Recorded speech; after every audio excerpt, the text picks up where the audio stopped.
sesión sobre political economy, donde la va a moderar Rómulo Chumacero y se va a presentar un paper de Andrés Velasco y Rolf Funk sobre Institutional Vulnerability, Breakdown of Trust and Model of Social Unrest.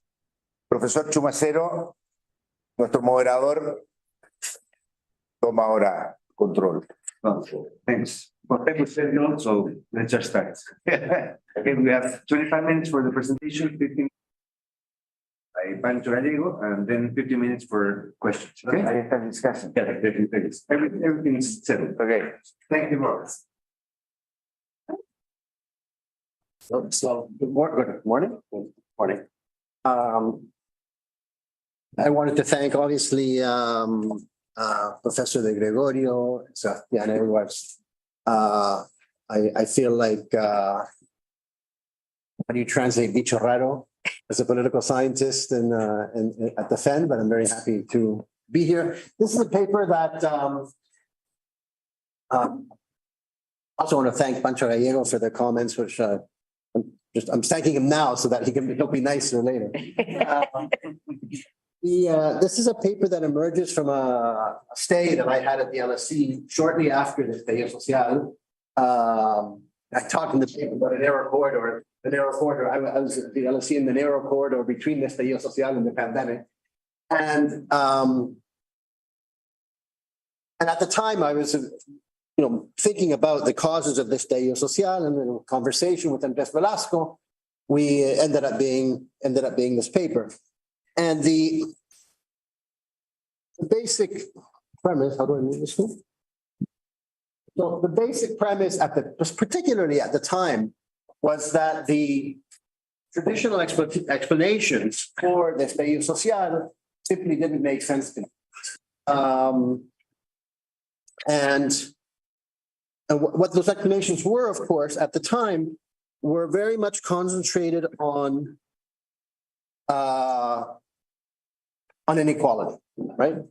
And we had all sorts of examples, a version of this paper had all sorts of examples of how other academic papers and certainly the media and certainly the political class concentrated on the idea that inequality was the cause for the Estallido. And this was unconvincing for a simple reason, which was that inequality, first of all, inequality had not increased, it actually decreased in the few years leading up to the Estallido Social. But even if it had increased, or even if it hadn't decreased, there's no shock that's nothing new, right? That's nothing new for Chile, and therefore it doesn't really explain why suddenly we had this crisis. The further problem was that many of the responses that later came, political responses that came to the Estallido Social were based on these suppositions. I think there's an argument to be made that the constitutional process was a response, was one of the few kind of solutions that were found at the time, and one of the reasons that we're now enmeshed in this mess that we have with respect to the Constitution is because really it was the wrong answer to the wrong question.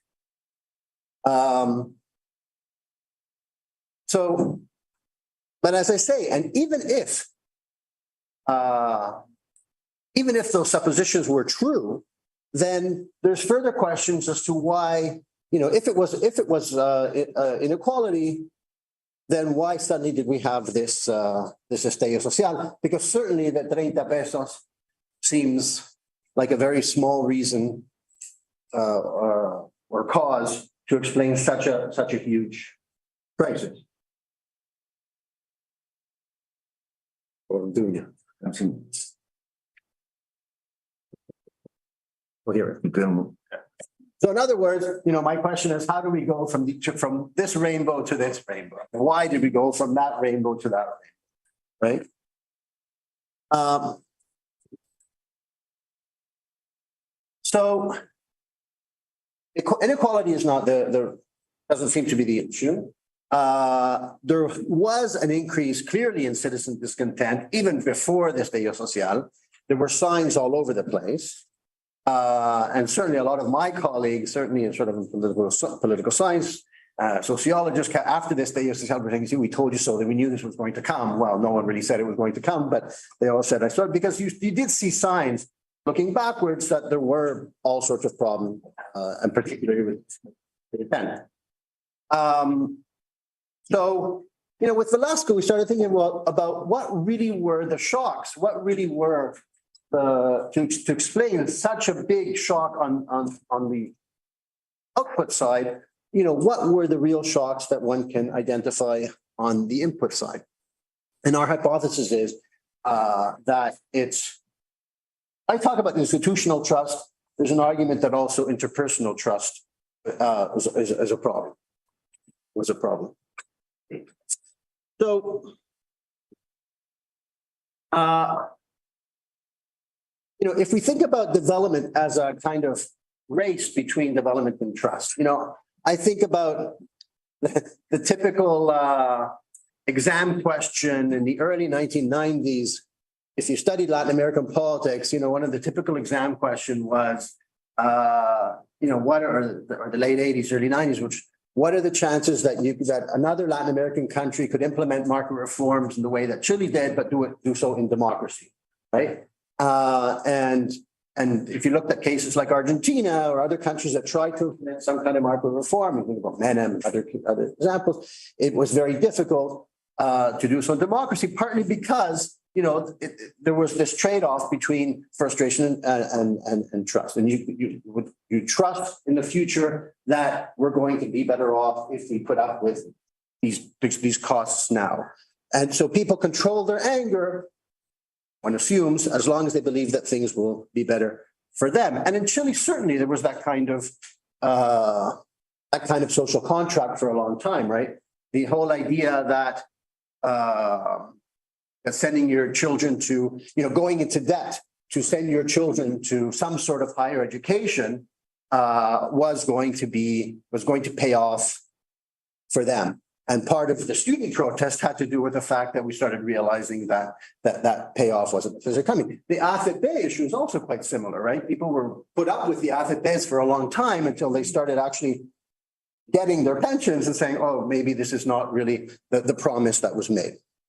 So, there's a kind of equilibrium, there's a kind of stability as long as people believe that the institutions, either today or in the future, and there's a whole game here that we're still kind of working through with respect to sort of past, present, and future expectations, because there's different dynamics that work there. But essentially, there's stability when people believe that institutions are working for them.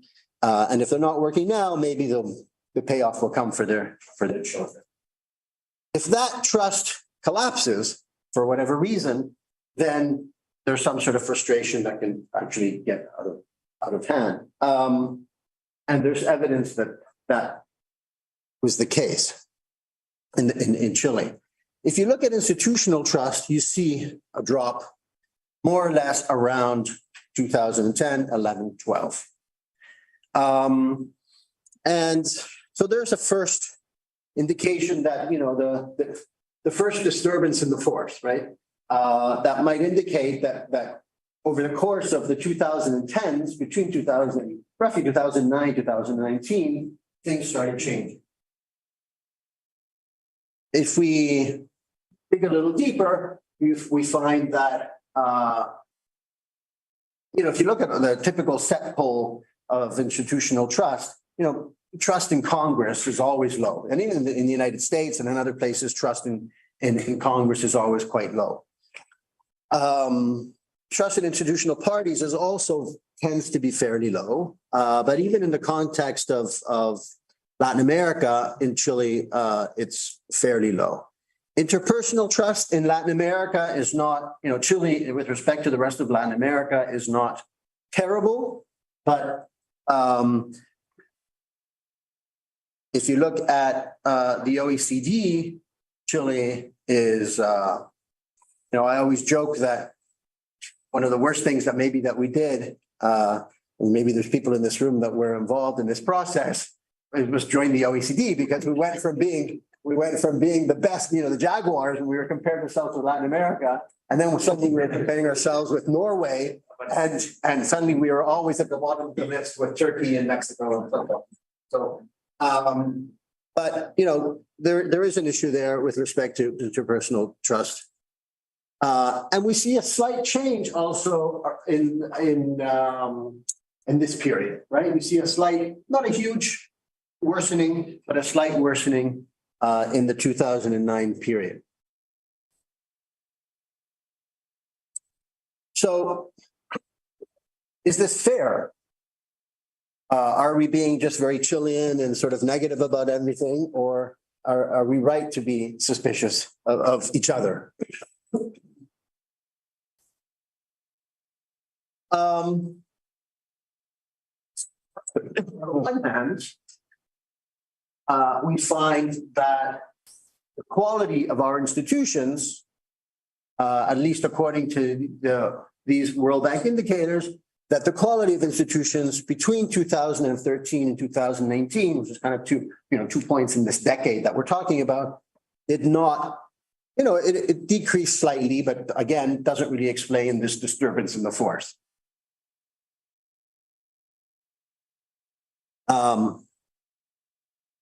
But that's so you have, but that the World Bank indicators is basically expert opinion, right? It's not public opinion, and the public opinion was that people were more pessimistic. And one of the key arguments here, which is nothing new, of course, is that if people believe that their institutions are not working, it doesn't really matter. This is when Sebastián Piñera at one point, I think this was his first government, when he complained that Chileans always see the glass half empty, and even before this estallido social, you had government officials saying, but the numbers are good. We live in an oasis. Yes, the numbers were one thing. The World Bank indicators were one thing, but people were somehow, for whatever reason, feeling something else. And that's probably what really mattered. There's also an argument, and I've seen some people write that, a possible further explanation for the estallido social was that we became, the Chilean economy stagnated after the post commodity boom, or stagnated after the commodity boom, roughly at around that time, right? Roughly around 2009, 2010. If we look at what people were thinking about the economy, we find that there is a pretty dramatic drop of how people evaluated where the country was economically.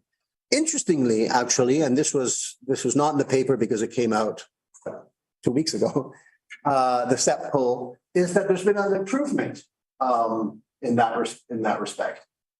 So, but still, with regards to, the deterioration, there was the sense that people have the sense that the economy was not doing great, and the jump between people who said it was going backward or stagnating is quite notable.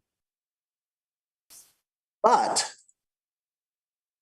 interestingly, when people were asked how their economic situation was, or would be, how their economic situation would be in the future, the change from 2013 to 2019 is almost nothing.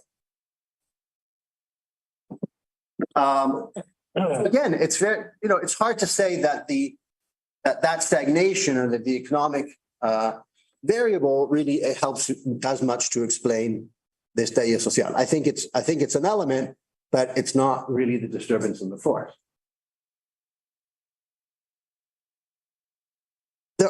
I think there is one thing that is very notable. Again, it has to do with perception. Part of the collapse, or I think a big part of the collapse in institutional trust in the period that I indicate in that chart was the emergence around 2013, 14, 15 of a series of corruption scandals involving basically every institution in the country. You had the Catholic Church being involved in abuse scandals. You had the Football Association, right, with Jalwe running away to Miami.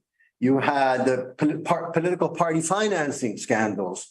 You had, there's more, I'll think of them. And all around the same time, right? A little bit later on, sorry? Collusion, toilet paper, chicken. And then a bit later on, you have, of course, the issue of, which Professor Zigales mentioned, Bachelet's son. So that certainly has an impact on, the financing of the armed forces, the carabineros, those issues. And so what you see in that drop that I showed at the beginning is actually, some institutions that were never that popular, but a collapse in institutions that were historically popular, like, for example, the Catholic Church. And as a result, you get this thing, which is this is 2018, which is pretty extraordinary, where Chile is way, this is Latin America, Chile is way down in terms of actual victimization, people that have had a personal experience with corruption, but it's on the high end or at the same level as everybody else with perception of corruption. And of course, again, this speaks a little bit to what we were saying in the previous panel about also media, and all that media has in terms of agenda setting.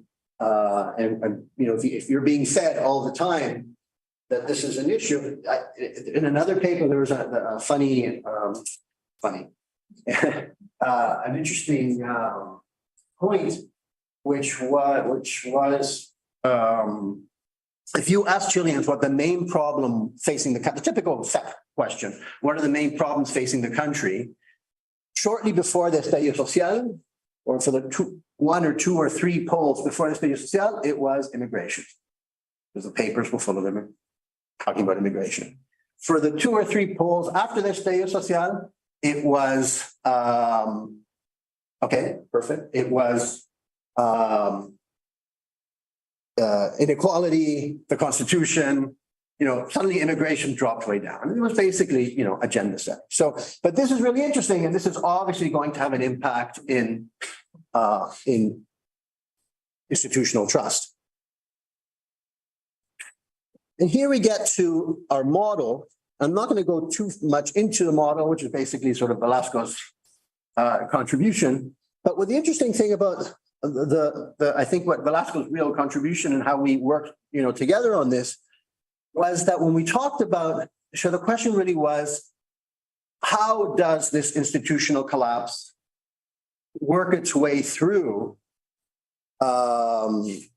what we went through in Chile? In other words, and why, for example, and this is the key question also,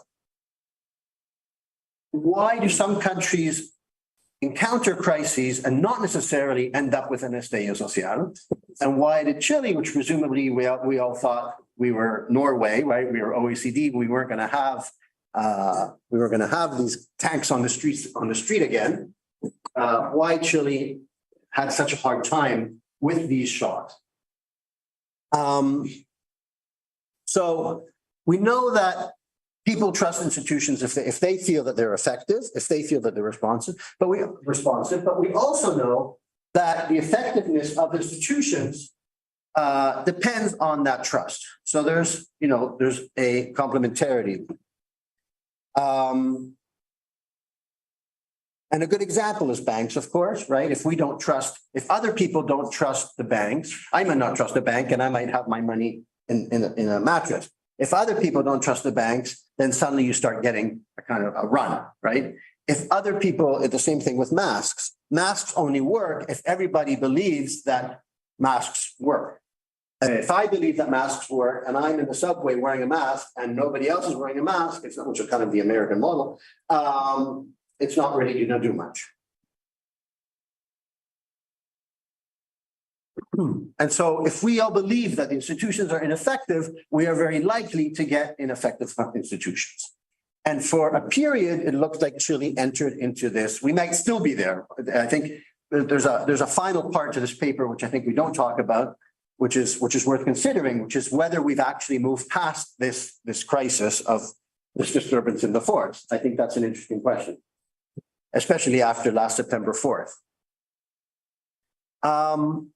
So again, Denmark or Holland would probably not have an estallido social if the government raises the metro fee by 30 pesos.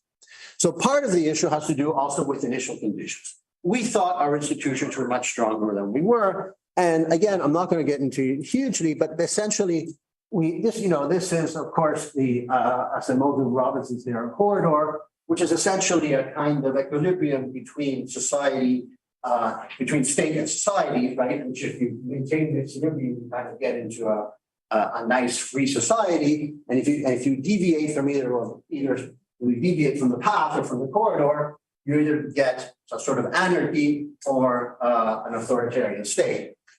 And so we basically, I'm not going to get into it, but essentially this is our equilibrium and this is our narrow corridor. And we use taxes as a proxy for participation, for contribution, right? You're always going to get free riders. You're always going to get non-contributing members. And if a society is on the more stable end, where you have fewer free riders contributing and therefore greater welfare, a shock is unlikely to get you out of the institutional path. If you're in this kind of corridor, where a shock is much more likely to push you towards more people not contributing, right? Because there's less, it pushes you away from institutional trust. And you get that vicious circle where you essentially get this, right? If you get people saying, why should I pay for the metro if rich people are not paying taxes, right? Which we heard a lot at that time. And there are other type of, why should I vote? Why should I vote if it doesn't make a difference? Right? If that becomes the generalized attitude towards institutions, eventually institutions are just going to degenerate. So let me just go backwards. So as I said, we didn't have one shock. The shock that caused the estallido social was not the 30 pesos. What pushed us away from this corridor and moving towards the crisis was that we essentially had a series of shocks over 10 years. We have elite stagnation, right? Bachelet Piñera. That was a huge warning sign that, again, my colleagues like to say that we saw this coming. Well, we didn't really see how serious it was that we went from Bachelet Piñera. What does that tell us about politics, about renovation, about tiraje, right, of leadership, about emerging leaderships, and about the ability of political parties to actually respond to new demands. Plus, we had the economic slowdown or stagnation post 2010. We have the corruption scandals that I mentioned. We have the collapse of institutional trust around 2014. We had also in the months leading up to the estallido social, and a very tone-deaf government. I always tell this anecdote. After the estallido social, I'm almost done. After the estallido social, I remember exactly my last class at the Faculty of Government. We inaugurated our new political science program in 2019. And so I was teaching first year political science. I think it was October. The day before this estallido social, I had a class, and then we didn't go back until we had one more class to kind of finish the semester because we couldn't keep having classes. So we had one more class, brought the kids together, and I asked them who had been to the protests, and I asked them why they thought, first year political science, why they thought that the estallido social had happened. And the main reasons that they actually said was not inequality, was not institutional fraud. What they mentioned most of all were the comments that ministers had made in the months leading up to the protests, and how that made sort of them feel that this was a government that was just sort of almost like a let them eat cake. Remember when the minister said, well, the inflation has gone up, but the price of flowers have gone down, so that's good for romantics and things like that.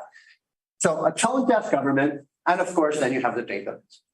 They have a series of shocks, which in the Chilean case, it wasn't just one shock, a series of shocks, which pushed us away from a kind of equilibrium and started pushing us in this direction where more and more people were just saying, we're not going to contribute, we're not going to participate. And in that sense, and I finish here, in that sense,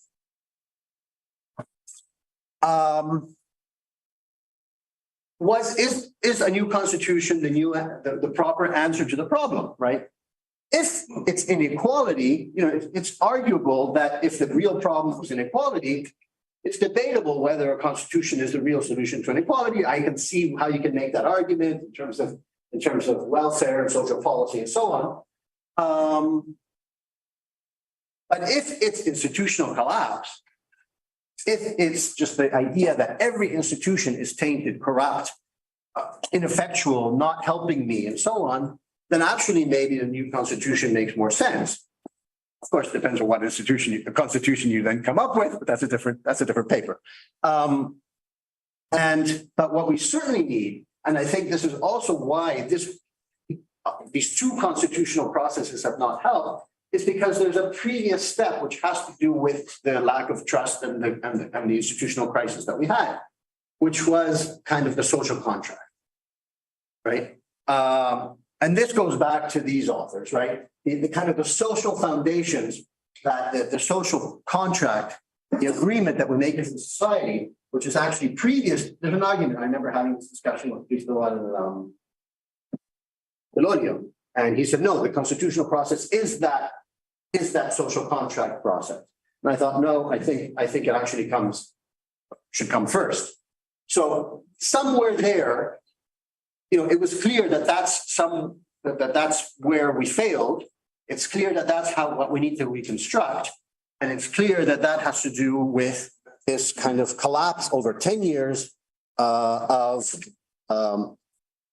trust, both institutional trust, to some degree, interpersonal trust. Thank you very much.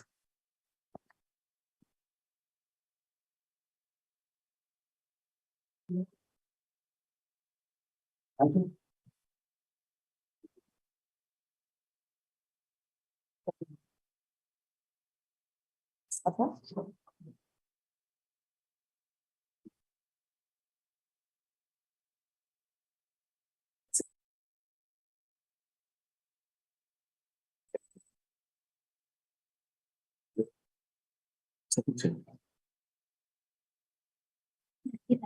Sí, tenía una entrevista en la radio a las 9 de la mañana.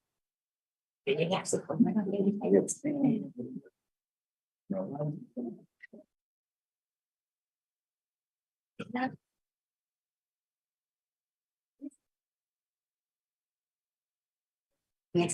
no sé. Okay, so Pero no lo están grabando. Están transmitiendo por esto. thanks for the invitation and Radio. I wanted to come more to the conference, but I have too many things to do, so it's very nice to see good papers and many nice people here, friends, colleagues, famous people I see in this audience. So I'm going to comment on this paper by Roberto and Andres. And basically, just as a summary, in a sense, there were some questions, some answers to my questions in Roberto's talk that has more information than what is in the paper, actually. So I think that's the first comment, that the information you put, like for this talk, is useful to understand what the paper is about and like the motivation and some, explanations for the paper. Okay, so this is an applied theory paper, in a sense, that's where they try to link the decreasing trust with institutions and to explain, like the Chile estallido social in 2019. And they do something interesting. They try to explain this with kind of the fundamental causes more than with the approximate causes, which is like the 30 pesos.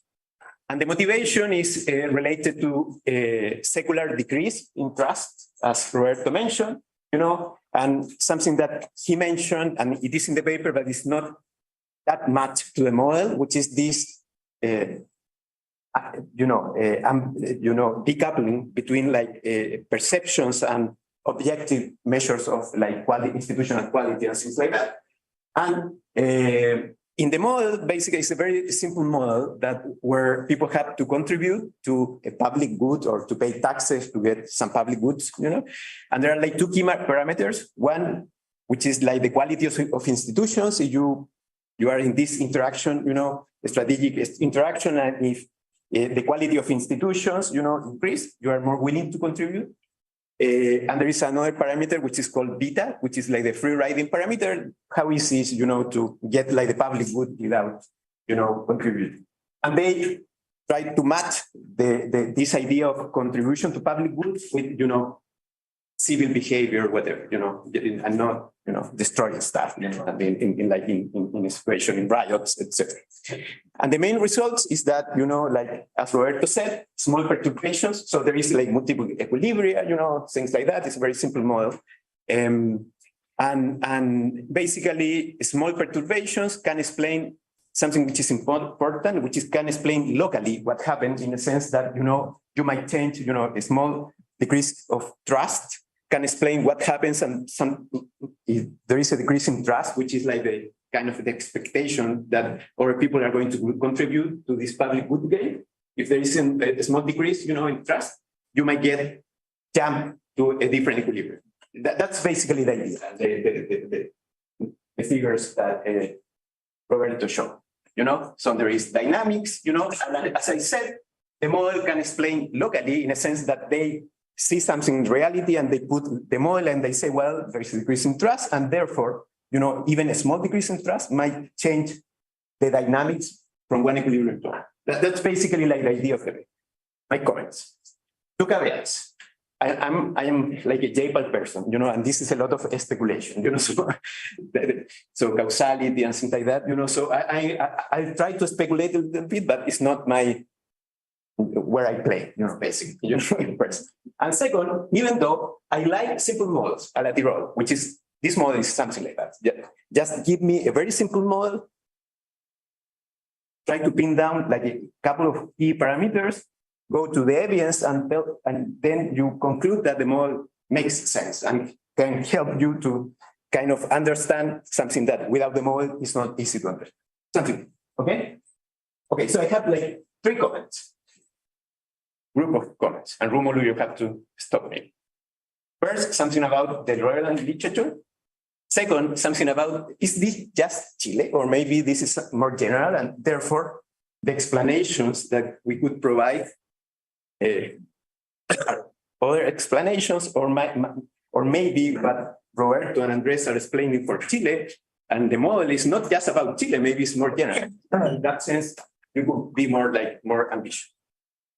And finally, some comments, detailed comments on this. Okay, so my first reaction when the first time I read the paper was basically what's new, in a sense, I was like, typical economist complaining about everything conference. So, well, in a sense, this is Andres and Roberto are not the first ones to put like the trust explanation in an academic paper. On the left, this is a Harvard Business School case, a very nice case, for people teaching here, which is called Unrest in Chile by Rafa Di Tella, Bill Mullins, who is Chilean. And it's basically like the main figure of the paper is there, so like the empirical part is there.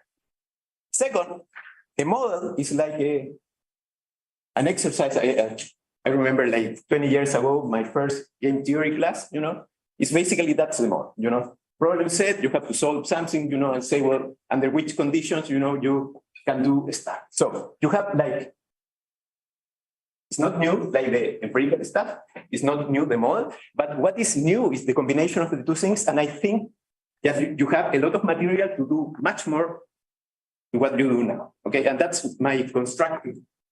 So I try to switch my typical economist approach and be constructive. And along these lines, sorry? Now it comes to the structure. Yeah. Okay, like economists. Okay, first group of comments. Relevant literature, I think you have to put in the paper several like lines of research that could, this is just not just to show off that the papers, but because there is some conversation you could have with the literature. So for instance, like paper by, and these are just examples, paper by Asimoglu and co-authors. No, I forgot that.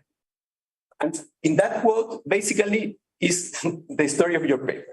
Trust, institutions, multiple equilibria, and what's going on. And they have like a model with different ingredients. Maybe it's too complicated, and then you can say, well, I can explain the same thing with a simpler model. Second, the whole literature on trust, cooperation, interacting with these institutions. Tabellini has a paper, many papers, but this is just an example. This is a QEA paper, where basically they put like a formal treatment to the evolution of P dot. P dot is like the share of people contributing to the public gain. And in the paper, it's like an equation saying, well, this is going to change, It depends on where, some parameters. Here you can put more stuff, like the speed of adjustment, how people learn. And I'm going to come back to this. Third, literature on, so we have a stuff more or less like in Chile, in Hong Kong, the Arab Spring, and there is a literature, in particular, I recommend to read the papers by David Young, professor in Harvard, in the econ department, where basically they try to explain why social unrest happens at a particular time. And there is a strategic complementarity. Because I think what you had to do, Roberto, you have to pin down in a more clear way, like the model and the stuff you show us, Because maybe, what happens in 2019, and it's different to the previous shocks, is that maybe there was like a focal point, like this conference, So, when I saw people here, like Claudia, other friends, I say, oh, I want to talk to Claudia. I want to talk to Julio, Lucho, many other people, everybody, But this is like a focal point because everybody is interested. And maybe September 25, 2019 was the focal point, And those papers are about that, how the focal point, how like a particular coordination device makes people to be together. And the obvious explanation in these papers, actually there are some RCTs here, is social media, Twitter. Actually, there is this paper in the review Financial Studies by Asimoglu and other people showing how in the Arab Spring, like Twitter was very important, Final literature, and this comes back to the last figure you show us, which is like the narrow corridor figure. That's nice, but there is an American Political Science Review paper this year that puts that like the model behind that figure. And I think you have to, talk to that model. And actually, the last point you made about constitutions is also important because the conversation in Chile is about, how you deal with this potential multiple equilibria, and constitutions could be a way of, narrowing the corridor, which is different to what you have. You don't have like a narrow corridor in your paper. You just have like a threshold. It's not a narrow corridor. It's a threshold where you jump from one side to the other, okay? So that's about nature, okay? Second part, so the paper starts with this paragraph. Why Chile? Why Chile, which is fantastic in a sense, or we thought that was no assets in the oasis in Latin America, okay? And I in the last 3 years, I have been doing this exercise. Can you read this? Yeah. Okay, can you read? Now read. So there is a country which is... Can you understand? Sorry? Can you understand? Okay. And what country is this country? It's a country where basically inequality is decreasing a little bit, but people are not happy about it. Is it Chile? Right. Sorry? Obviously, it's not Chile. When I ask my undergrad students, like 70% say, oh, it's Chile. And when I say, no, it's not Chile, it's Peru, or no, it's not Peru, or Kenya, I don't know, so this country is France. France. And actually, this is the report by Blanchard, Olivier Blanchard and Jean Tirole, where basically they say, in a sense, you can copy paste a lot of the stuff in your paper and get this, with different like flavors, you know. Then was something about taxes, now it's about something about pensions, you know. In the future, it's going to be another decrease in working hours, I don't know, you know, whatever, you know, in France. So in a sense, I think that it's not just Chile, you know. So you can have like two ways of dealing with this. One possibility is to say, well, we're talking about something more general. It's not about 30 pesos. You know, it's something more general, you know, and maybe it's important. And then you can talk not just to this audience here, but it's more general. Okay? Or there are different fundamental causes. Maybe it's like expectations, maybe something you mentioned today, is that maybe they have, sorry for the time here, maybe they have like different definitions of inequality. Maybe the gene is not relevant, it's about dignity or whatever, you know. Maybe it's something about the social media. Maybe people are learning, you know, and doing stuff. Okay. Final point. And this is more about like trying to fit the model with the data. I'm an empirical person, you know, so the model is simple and stylized. I like it, you know, I am happy with that. And is able to explain locally what happened. But my question is it too simple or not? Because if you look at this data, actually, the decrease in trust is not about like, you cannot see this, you know, but it's like political stuff, you know, like the Senate, the parties is here at the bottom. And this, the low level of trust is permanent. The decrease in trust in realities are the Catholic Church and the police, you know, and this might fit the model, but the problem is that you get the last 4 years of data, the police is coming back. So how you explain that in the model? And you could explain that in the model because maybe, you know, and this is somewhere here, sorry, I forgot. Maybe there is an increase in alpha, and maybe people saw that carabineros were doing something good, maybe with the pandemics, you know, people learn the value of, I don't know, public goods because we got vaccines, you know, etc. But you have to, so I think it's not okay to stop like the paper in 2019, right? Because you have a model that should be able to explain what happened next to, and you might be able to explain that. And I think that maybe learning is very important there. Maybe people are kind of experimenting, you know, they say, well, you know, I'm not happy about this, so let's go to this part. Maybe I learned about alpha, which is this quality of institution parameter, or maybe there is a decrease in beta, you know, and you are willing to contribute more because now free riding is more complicated. In a sense, you know, your co-author is a macro person, you know. It's like financial bubbles. With financial bubbles, you have to explain way up and way down because you need a model for the two parts. Okay. Okay. So also, I think you have to explain in a better way why in 2019 and not before. And I think like the coordination part is very important, you know, because the model, in a sense, the model could say, well, you know, I am converging to something, you know, and then I jump. And this might be this secular decrease in trust of some particular set of institutions. What else?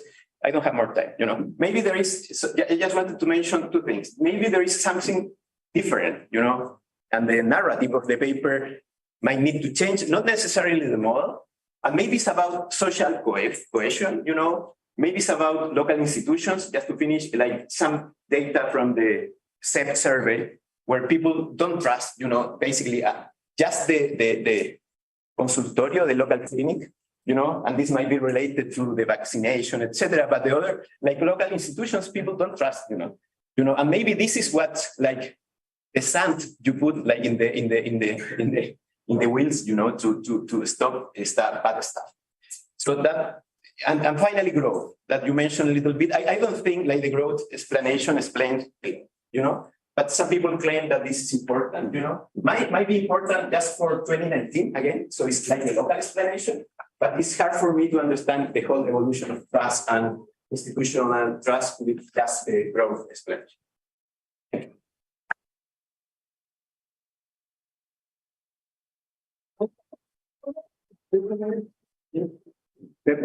I have a more simply explanation without having done that much, without being a political science. And there is one one thing, and this is also in personal relationships, is that the discontent accumulates. It depends on time that you have been fed up.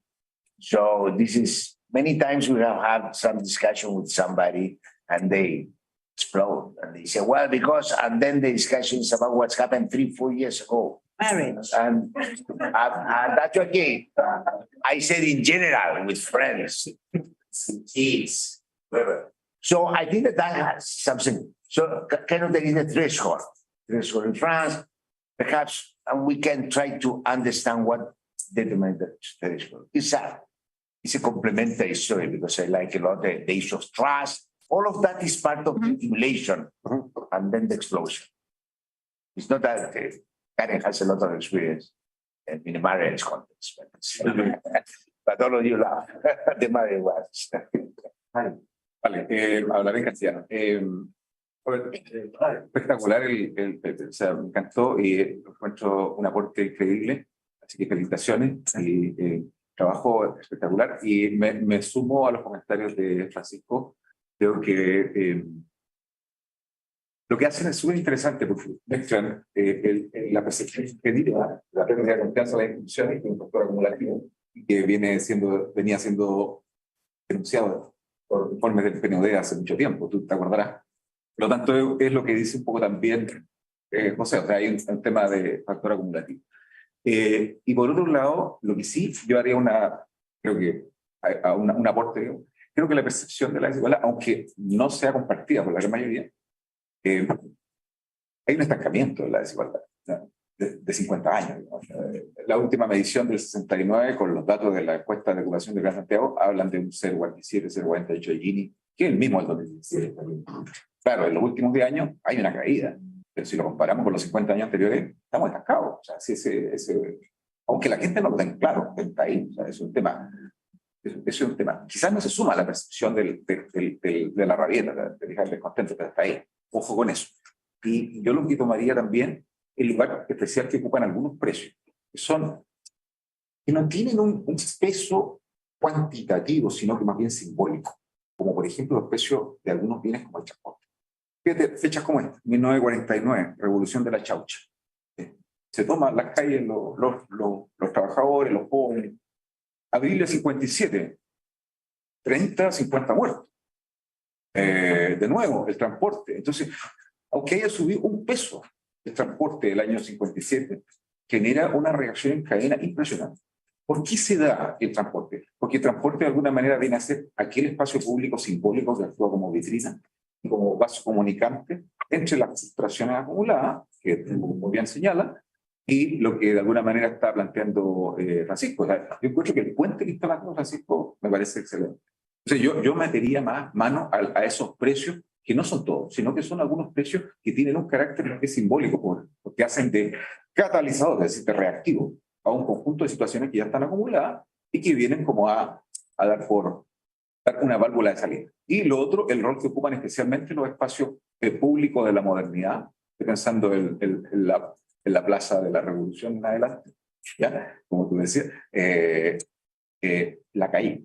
Es decir, el espacio público. Entonces, cuando en el fondo fracasa el transporte, o el transporte da una señal preocupante, es el transporte la vitrina del fallo, es como la demostración final de la confianza perdida de las instituciones. Entonces, lo encuentro fascinante. No, mi pregunta es más relacionada, ¿qué rol le cabe a todo esto la crisis del 2008? Yo creo que la caída del paradigma bestial y los intelectuales, ¿verdad? Como que yo creo que hay un cambio súper fuerte. Uno lo ve en Chile, uno venía del 2008, antes del 2008-2007, y hablar de algo más fuera del establishment americano nadie te creía nada. Viene la caída del 2008, todas las promesas no se cumplen, el castigo a los banqueros no se cumple, hoy te va bien, te va mal, puedes ganar mucha plata al comienzo, pero si no te vaya mal, te va a ir mal. Aunque no se cumple hay algo, y me da la impresión que la intelectualidad también empieza a cambiar mucho. Uno lo ve aquí en la misma escuela. Hay un cambio muy fuerte respecto a lo que uno empieza a enseñar, y yo creo que, siendo más de elite, creo que pasa muy fuerte y eso no solamente en Chile. Uno empieza a ver Stiglitz hablar de pasándose de un barco a otro. Es muy fuerte, pasa a ser muy fuerte. Creo que eso termina afectando a las élites. Igual creo que todos los movimientos tienen una componente de élite muy grande, intelectual, que te hace moverte de un lado a otro. Claro. Muchas gracias por la presentación. Bien interesante. No sé si ciencia política habrá algo como de psicología social, porque yo creo que aquí se rompió el contrato social, básicamente porque la gente perdió la esperanza, la expectativa, se sintió humillada. Yo creo que en los 90, en la transición, había un relato claro de que se iban a hacer las cosas en la medida de lo posible, la gente estaba esperando que las cosas evolucionaran lentamente. Acá no se rompió el contrato social, se cambió el relato de lo público, no hubo nadie, o nosotros, gente editorial, como dice Mico, tampoco defendimos los progresos que hubo en esos 30 años. Sí, ahí tenemos una responsabilidad, pero yo lo veo más por el lado de la construcción de un relato distinto, una falta de esperanza más que de confianza. La confianza siempre yo creo que ha sido baja en las instituciones gubernamentales. No lo veo como la razón de fondo. Yo pues, una perspectiva dentro del proyecto llama bastante la atención, que es un poco poder entender este cambio generacional que sucede en la sociedad chilena, donde efectivamente tenemos una sociedad que fue antes del estallido social hija, ¿cierto? Una transición política que tuvo nuestro país que afectó profundamente la sociedad. Pero después del estallido social tenemos un recambio societario. Tenemos un recambio de una sociedad que son los hijos de. Tenemos estos hijos que de cierta manera pocos saben de la historia fundamental de Chile en este proceso. Desde ese punto. ¿Cómo podríamos abordar este cambio generacional? Enfocado precisamente en este cambio de discurso, por así decirlo, también hace el Estado, pero que también tiene que ver con la educación política que le entregamos social, que le entregamos en la escuela. Esa perspectiva, ¿cómo podría abordarse? Andrés, last one, and then you're going to have one more, and then you have 4 minutes. Tres cosas. Uno, el tema de la tarifa de transporte público es interesante, también haciendo campañas. Un punto focal. Pero quisiera decir dos cosas. Uno, lo que decía Alejandro, esto del desencanto después del 2008 con la crisis financiera. Yo sospecho, yo tengo la hipótesis de que no fue la crisis financiera, que quebró un poco emocionalmente la relación con las clases dirigentes, fue con otras.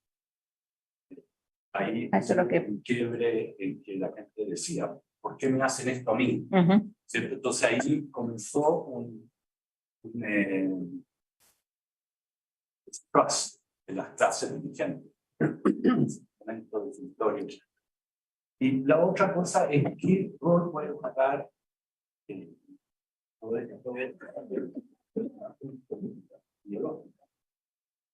algo relacionado con el comentario anterior, en el sentido de que yo creo que en muchos años, particularmente creo que hay una investigación lógica que después cumulativamente se llega a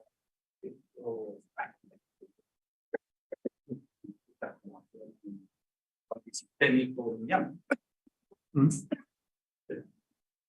Déjame terminar con una explicando a la psicología. Un minuto con esto. Los psicólogos tienden a considerar que una etapa crucial en el desarrollo intelectual de los niños, cuando llegan a los 8 años y dejan de creer en papá Noel. Y finalmente el que aparezca la bicicleta es producto del esfuerzo, del trabajo, poner cosas en lugar de que aparezca mágicamente. Probablemente una cosa que ha ido ocurriendo en Chile ha sido que desde el debate político, el debate de implementación de políticas públicas también y muchas otras cosas, se se ha empezado a opinar o a decir que Manuel está vivo y obviamente lo que eso hace es que la mentalidad del niño de 8 años hace que de vez en cuando le dé una patadita a un niño de 3. La ventaja tal vez es que, uniendo con muchas otras cosas ahí, es que no solo es la parte de la percepción, es la parte de política y todo eso, sino también justamente, como decían varias personas acá, el hecho de que el mismo hecho de la discusión técnica y de las políticas que se han ido implementando han ido también deteriorándose de un modo bastante marcado en los últimos años. ¿Puedo responder? Sí, por supuesto. Voy a tratar de responder. No sé si seguimos en español. No, está bien. Agradezco todos los puntos, estoy de acuerdo con 87% de los puntos. Yo creo que ideología sí, vuelvo a algo que creo, hago el vínculo entre ideología y algo que mencionó Pancho, que es aprendizaje.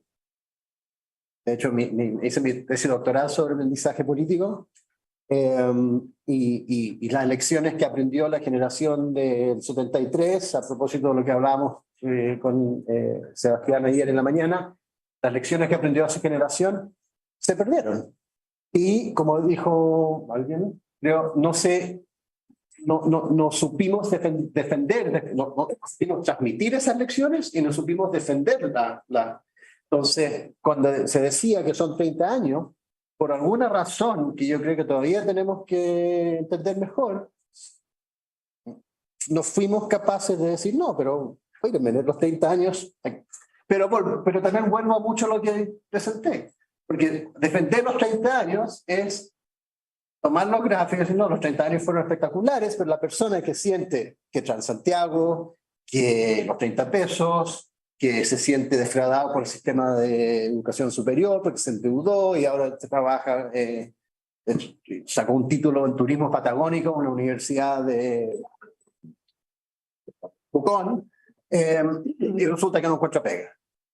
Entonces, sí, yo creo que fallamos en poder defender mejor los 30 años, pero también esa defensa hubiera sido empírica y no a nivel de percepción, y ahí no sé cómo se soluciona. Entonces, ahí entra también el tema generacional. Las generaciones, y hay mucha literatura, de hecho yo lo estudié hace años, hay mucha literatura sobre generaciones políticas y aprendizaje político y socialización, y de dónde gente saca sus ideas políticas. No sé, alguna gente dice que en la infancia, el tema de Papá Noel, y otros dicen no, son puntos críticos, momentos críticos que te hacen como cambiar de switch, que es lo que pasó con la generación del 73, viene el golpe, para algunos, no todos, cambian de switch. Yo, a propósito de eso, muchas veces le pregunto a alumnos de magíster cuáles son sus puntos críticos, cuál es el evento que a ellos los marcó políticamente.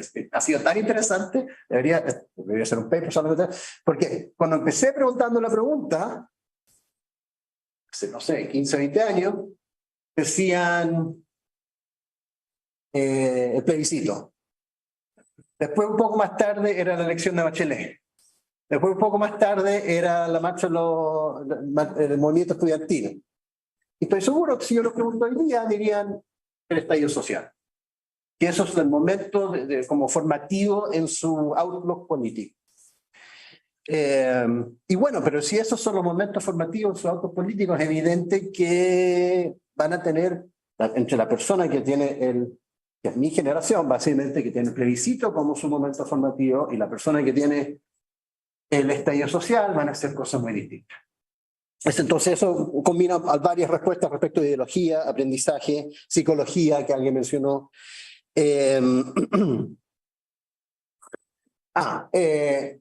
Aplicable a otros países. Eso también se combina un poco con algo que dice Alejandro respecto a la crisis de 2008. Yo creo que me tocó mucho en la prensa cuando surgió tanto el estallido social como el movimiento estudiantil. de repente llamaba a prensa internacional, decía, bueno, ¿cómo? O local, decía, bueno, ¿cómo podemos comparar esto con la primavera árabe? Si esto es el mismo fenómeno o no. O sea, a un nivel no, nada que ver. Las causas de la primavera, o sea, en Tunisia, primavera árabe empieza con un vendedor en Tunisia, no hay nada que ver con lo que pasó acá. Pero a otro nivel, primavera árabe, indignados, Chile, cuando nos tuvimos Occupy Wall Street, eran todas instituciones, era toda frustración con instituciones, la crisis de representación. Pero ¿qué es lo que es la crisis de representación? Son instituciones que no están respondiendo bien a, no solamente puede que sean demandas, pero también no están respondiendo bien a la nueva realidad. O sea, yo me acuerdo muy bien un debate en la tele, en CNN o algo, en la época del movimiento estudiantil con Sergio Vital y ¿cómo se llama? Francisco Figueroa, un líder estudiantil. Y era una conversación así como a dos niveles, porque Figueroa le decía, su generación no hizo nada, y Vital explotó, dice, pero ¿quién eres tú para decirme que no hicimos nada? Yo estuve en 12. Entonces, pero para la generación de Figueroa sentía que las instituciones simplemente para su generación, la Constitución para su generación, no le hacía sentido. Yo siempre digo, la Constitución del 80 y eso me preocupa ahora del proceso de hoy día, porque mucha de la discusión constitucional también se centra en temas muy de hoy, incluyendo el tema de cambio climático, el tema de feminista, que son importantes, pero son muy como de hoy, y yo creo que en 20 o 30 años vamos a tener la misma discusión porque no le va a hacer sentido a esa generación.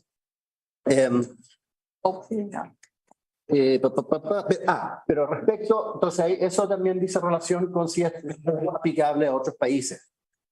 Yo creo que sí, porque yo creo que esa crisis de confianza institucional ha sido global y empieza básicamente después de la crisis de 2008. Curiosamente, y con esto creo que termino, curiosamente, Chile manejó mejor, gracias a mi autor en parte, la crisis del 2008 que muchos de los otros países. Pero quedó la sensación, quedó el discurso, muy presente en Estados Unidos, muy presente en España, en Europa, en Inglaterra, que la respuesta de los gobiernos en la crisis de 2008 fue weighted towards the banks, salvar los bancos, salvar las empresas, como si eso de alguna manera no afectara al... Bueno, lo dejo ahí. Muchas gracias. Gracias.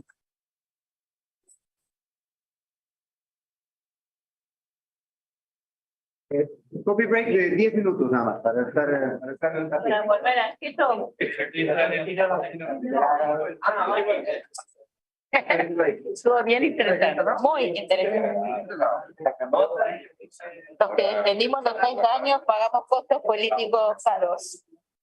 Yo siempre digo, Pero bueno, pero yo creo que el tema...